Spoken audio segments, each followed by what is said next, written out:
Alright, here's every single move the Vancouver Canucks made at this year's trade deadline. Let's get into it. Yeah, so they didn't do anything. All the Gensel, Tanev, Vetrano, Zucker, Greenway talk? Yeah, none of it happened.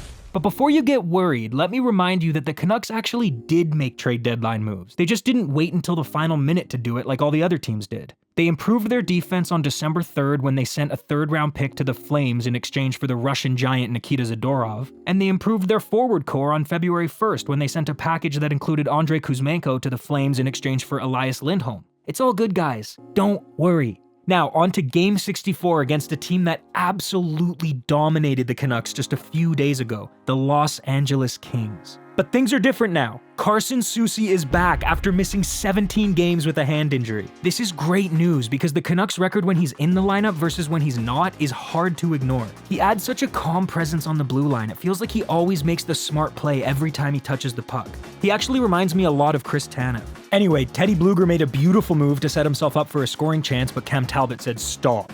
Quinn Hughes made a great defensive play after Mikheyev and Hronek got crossed up at their own blue line. Podkolzin was forechecking hard, earning the trust of what I imagine is going to be his full-time coach next season. Then the Kings tried to use a patented Sedin twin move, but Demko said, stop! You can't do that! Jeez. As far as I know, the Sedins invented that move and have only licensed it to the Canucks for future use. If you see any other teams try it, call the police because it's plagiarism. Then Quinn Hughes broke Andrei Kopitar's ankles. Then the Kings scored, a pretty ugly goal from a Canucks standpoint. I mean, just look at this. Not very good, but we cheer for this team through thick and thin, so we're not going to hold this against them. 1-0 Kings, we're moving on. Talbot stopped Petey's backhanded wraparound, then Lafferty crushed Pierre-Luc Dubois. Then Quinton Byfield got called for tripping, but the Canucks couldn't capitalize on the power play. But then 30 seconds after his penalty ended, Byfield was called again, this time for hooking, but still, the Canucks couldn't find a way to score. Then Hughes found Besser in the slot, but Brock fanned on the shot. The Canucks were getting frustrated, but how could you blame them? The Kings were using the 1-3-1 neutral zone defensive trap strategy. And if you don't know what that is, here's a quick explanation. The purpose of the 1-3-1 neutral zone trap is to clog up the middle of the ice, making it difficult for attacking players to move the puck through the neutral zone, usually leading to turnovers and icing calls. Teams will use it when they're up against a strong offensive opponent like the Canucks have proven to be this season. It coerces attacking players into dumping the puck in and chasing after it, but with one defender already so far back in the play, winning that puck battle proves to be difficult. Here's an example of what breaking through the trap looks like. JT Miller swoops back in the defensive zone to gain speed. Hughes passes the puck right to his tape. Miller banks it to himself and then rings it around the boards to Hronek, who then gives it right back to Hughes. Now they're set up in the offensive zone. Also, while we're talking about it, here's a funny clip from a game between the Lightning and Flyers back in 2012. The Flyers saw that the Lightning were running the 1-3-1 and decided they weren't going to make the first move. They just stood there while the Lightning players hovered in place, refusing to forecheck. The refs eventually blew the whistle after about 30 seconds, but the Flyers just kept doing that throughout the game. In fact, it almost looked like Hughes and Hronek were about to do the same thing but thought otherwise.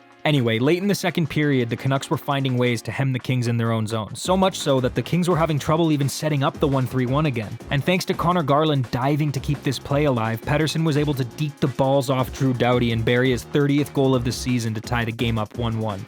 Then in the third period, in backwards order, the Kings hit the post, missed the net, and then this happened. It's out to center, 2-on-1. Kopitar, Turcotte! Oh, Demko! Are you kidding me? We've got a robbery at Crypto.com Arena, 1111 South Figueroa Street, Los Angeles, California. Reports say that Vancouver Canuck goaltender Thatcher Demko absolutely snagged the puck out of the air, robbing Alex Turcotte of his second career NHL goal. It honestly was totally sick, if you ask me. Are you f***ing kidding me? Thatcher the Snatcher with the f***ing catcher? When I saw that save, I literally all over my own and then I f***ed a big f***ing and almost shit my pants.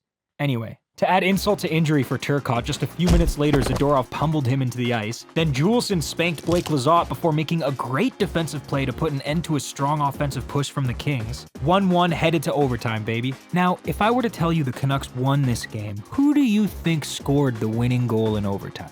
Which Canucks player do you think came in clutch for his team? Miller scores! JT Miller!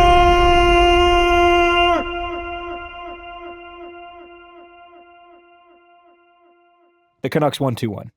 Now, on to Game 65 against the defending Stanley Cup champions, the Vegas Golden Knights. The Knights were one of the most active teams at the trade deadline. They made their team even scarier, acquiring forward Anthony Mantha from the Washington Capitals and defenseman Noah Hannafin from the Calgary Flames. But the Canucks came to play. Just look at how JT Miller removed Alex Pietrangelo from the vicinity so he could set Besser up for a scoring chance. Miller literally escorted him off the premises. Awesome. Then Nils Big Hog Hoglander took one for the team when he was high-sticked by one of Vegas's brand new additions, Anthony Mantha, but the Canucks couldn't capitalize. However, for some reason Vegas tried to act tough, but all it did was put the Canucks back on the power play, and this time Captain Quinn Hughes made no mistake, potting his 13th goal of the season to put his team up 1-0. Then, just 55 seconds later, Big Hog drew another penalty, but before Vegas could touch the puck, Phil DiGiuseppe scored his first goal in 117 days, so that's pretty cool. 2-0 Canucks. Just 10 minutes into the game, the shots were 10-1 for Vancouver, and even when Vegas did manage to get some pucks on net, Thatcher the Snatcher Demko said heck no with the catcher. Fuck. Also, ever since Kuzmenko was traded, portions of the Canucks fanbase and media needed a new punching bag, and that's when they turned on Ilya Missile Mickey Mikheyev. He's definitely been struggling lately. I mean, he hasn't scored since December 17th, but this game against the Knights was the best I've seen him play in months. Just look at the beautiful heads-up pass he made to Besser. Everything about that play was screaming goal, but Adin Hill had to spoil the fun. Then look at this little move Connor Garland pulled behind the net here. He is so much fun to watch.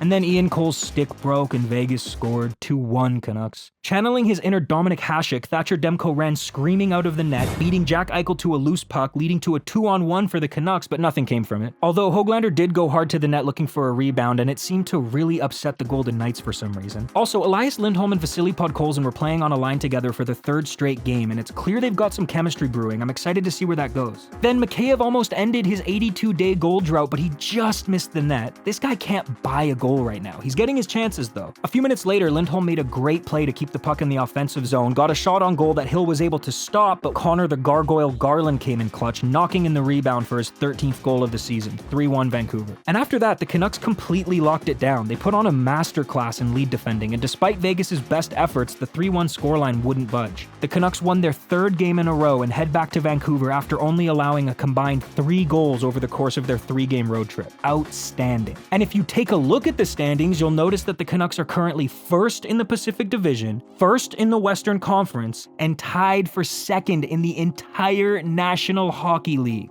Look, I'm not even gonna say it because you already know. Shout out to these David Blaine impersonators for knowing the score ahead of time. Somehow 17 of you predicted it correctly. If you want to be shouted out in the next video, comment your predictions for the next 2 games against the Winnipeg Jets and the Colorado Avalanche. Thank you to these kind people for clicking the join button and supporting the channel. Also, I want to try something. Send your best Nils Big Hog Hoglander screams along with your name and city to this email. It can be an audio recording or a video recording. As long as you're cool with me featuring it in an episode, it doesn't matter to me. Anyway, that's all for now. The Vancouver Canucks are good. Thanks for watching. Bye.